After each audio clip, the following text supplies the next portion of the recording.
syariah dengan laporan keuangan konvensional, komponen laporan keuangan syariah penting untuk kita telah terlebih dahulu.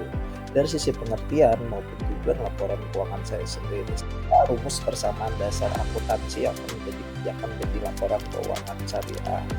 Silahkan dipelajari. Oke, laporan keuangan syariah adalah suatu penjaga struktur dari posisi keuangan dan kinerja keuangan suatu entitas syariah. Berbicara ke syariah, itu ada salah satu perusahaan syariah, entah itu perbankan syariah atau lembaga keuangan syariah. Terus kalau dari sisi tujuan lapor keuangan adalah memberikan informasi mengenai posisi keuangan, kinerja keuangan, dan arus kas entitas syariah yang bermanfaat bagi sebagian besar pengguna laporan keuangan dalam pembuatan keputusan ekonomi. Laporan keuangan juga sebagai bentuk pertanggungjawaban manajemen atas penggunaan sumber daya yang dipercayakan kepada mereka. Oke, selanjutnya coba teman-teman perhatikan rumus berikut, yaitu tentang persamaan dasar akuntansi. Secara umum, kalau berbicara persamaan dasar akuntansi itu aset atau harta maupun aktiva itu sebelah debit itu sama dengan kewajiban plus modal.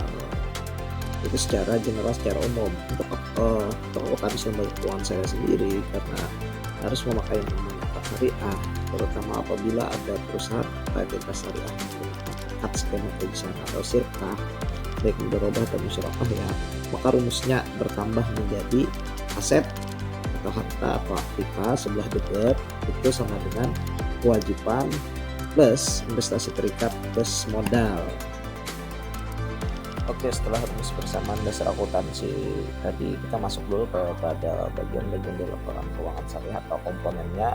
Yang pertama adalah laporan posisi keuangan pada akhir periode, yang kedua adalah laporan laba komprehensif sama periode, ketiga adalah laporan perubahan ekuitas atau modal, yang selanjutnya adalah laporan arus kas. Selanjutnya ada dua laporan yang agak berbeda ya, ada laporan sumber dana zakat, laporan sumber dana penggunaan dana kebajikan selama periode. Terus ada catatan atas laporan keuangan, dan selanjutnya ada laporan persiapan pada awal periode komparatif dan entitas syariah menerapkan suatu kebijakan secara produktif atau membuat menjadi kembali pos laporan keuangan ketika syariah maka pos dalam laporan keuangan.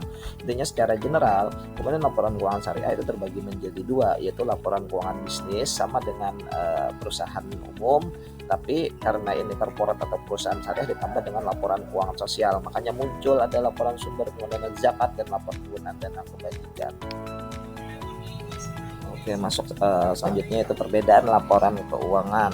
Oke, di sini ada tabel, bisa kita lihat ya, ada dua tabel, yaitu yang pertama tentang laporan keuangan konvensional menurut pernyataan standar akuntansi keuangan nomor 1, yang kedua adalah laporan keuangan syariah komprehensif secara menyeluruh tadi di pernyataan standar akuntansi keuangan syariah nomor 101. Di sini kita lihat dari konvensional itu ada 5 laporan dan keuangan syariah itu ada 9 laporan. Yang mana 5 laporan ini juga termuat di dalam laporan keuangan syariah, neraca, laporan laba rugi, laporan arus kas, laporan perubahan ekuitas maupun catatan atas laporan keuangan. Di syariah kita ada tambahan beberapa laporan sebagaimana yang sudah dijelaskan di slide sebelumnya, yaitu ada 2 tambahan. Yang pertama laporan keuangan sosial sebagai bentuk pertanggungjawaban sosial, dan nomor 7 dan 8 dana zakat maupun dana kebajikan. Terus ada 1 tambahan nih, laporan tentang dana investasi tidak terikat sebagaimana rumus persamaan dasar akuntansi yang sudah dijelaskan sebelumnya, bahwa ketika ada transaksi sirkah atau kerjasama dalam transaksi tersebut, otomatis dia akan menambah dari sisi rumus persamaan dasar akuntansi, dan otomatis juga akan membuat yang namanya laporan pertanggungjawaban atas kerjasama tersebut, baik dari sisi perubahan dana investasi terikat maupun dari rekonsiliasi pendapatan dan bagi hasil.